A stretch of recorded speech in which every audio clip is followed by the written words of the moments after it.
It's Saturday in Tryon, North Carolina, and we're really anticipating getting some rain on Tuesday. We had just a slight amount of rain the other day, and it was just not even enough to wet the ground and keep the dust from kicking up. We're more than 12 inches behind at this time, and so we ask that you continue to pray that that rain will come on Tuesday and Wednesday and maybe even on Thursday.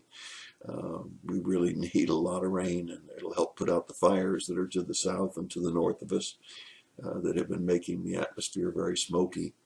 We're looking at spiritual warfare, and perhaps some of you went through that when it came to the Thanksgiving feast. Perhaps you said, I'm not going to overeat, I'm not going to eat 2 or 3 desserts, I'm not going to gain pounds as I normally do during the holidays. And while you knew that that was the best for your body, you lost the spiritual warfare, and today you're starting to think about what's going to happen to those extra pounds. Anyway, we're looking at the fact that there's causes of spiritual warfare: Satan, sorries, and self. Now, Satan, we all know, he roars like a roaring lion seeking someone to devour, and we know that he can tempt, but he can't make us sin. We know that sorries are other people with their ethics, their behavior, their conduct, and perhaps even a deliberate provocation, which again can tempt us to react, but they can't make us sin. But there's self, and self has the lust of the eyes, the lust of the flesh, and the pride of life. And because of Satan's temptations, because of the sorries around us, and because our self has a desire for the things of the eye and things of the flesh and the pride of life, we wind up sinning. We found truth number 1, which was that Satan and sorries can't make us sin, but we give in to the temptations of life, and we lose spiritual warfare. Because inside of us, if we're Christians, there's 2 battles going on. One is the battle of self, and the other one is the battle at sin and self, and the other is the battle of the Spirit. And the victories are when we walk with God. That was the second truth that we learned. Victories come when we walk with God. But the truth number 3 that we learned was that no one has all victories. In the book of Genesis, there are over 20 characters or people who had spiritual battles, and we've been looking at a number of those. Today we're going to take a look at Jacob, and we're going to look at Esau, and we're going to take a look at spiritual battles that they had.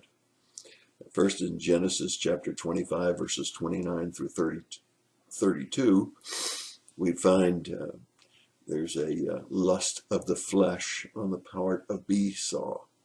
Lust of the flesh on the part of Esau. When Jacob cooked stew, Esau came in from the field, and he was famished.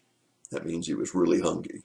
Perhaps you waited all day for your Thanksgiving feast, didn't have breakfast or lunch, and had an early dinner, and you were famished. Esau said to Jacob, please let me have a swallow of that red stuff there, for I am famished. Therefore his name was called Edom. But Jacob said, first sell me your birthright. Now, it's one thing to be hungry, it's another thing to give away your birthright. But nevertheless, Esau said, behold, I'm about to die. Can you imagine the flesh making that strong of a ridiculous statement? I'm about to die. Not likely at all, but nevertheless, he said, I'm about to die. So what use is my birthright to me? And he sold him his birthright for a little pot of stew. Really shows you how much the drive of the flesh can cause us to do things that we shouldn't do. The second story is found considerably short time after that, and it deals with the pride of life. You see, because Jacob wanted so much to be the firstborn and wanted to be the one with his father's blessing, he and his mother contrived a plan to trick his father into giving him the blessing. Jacob said to his father, I am Esau. Now that was an outright lie, but his pride of life and his plotting with his mother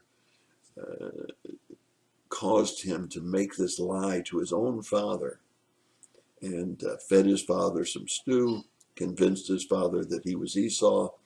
And in verse 28 it says, and his father Isaac gave him the blessing that he was looking for in fulfilling his pride of life. So we find Esau with the lust of the flesh, we find Jacob with the pride of life, and we find that they both failed in this spiritual warfare that so often we go through. I wonder, how many times have you given in to the flesh? How many times have you lost the spiritual battle? Remember what we said, how do you win? You walk with God. Well, if you're walking with God, you're not going to give in to the lust of the flesh, because he's promised us in his word that with every temptation, he'll give us a way of escape. And then when it comes to the pride of life, just how low will we go in order to fulfill the pride of life?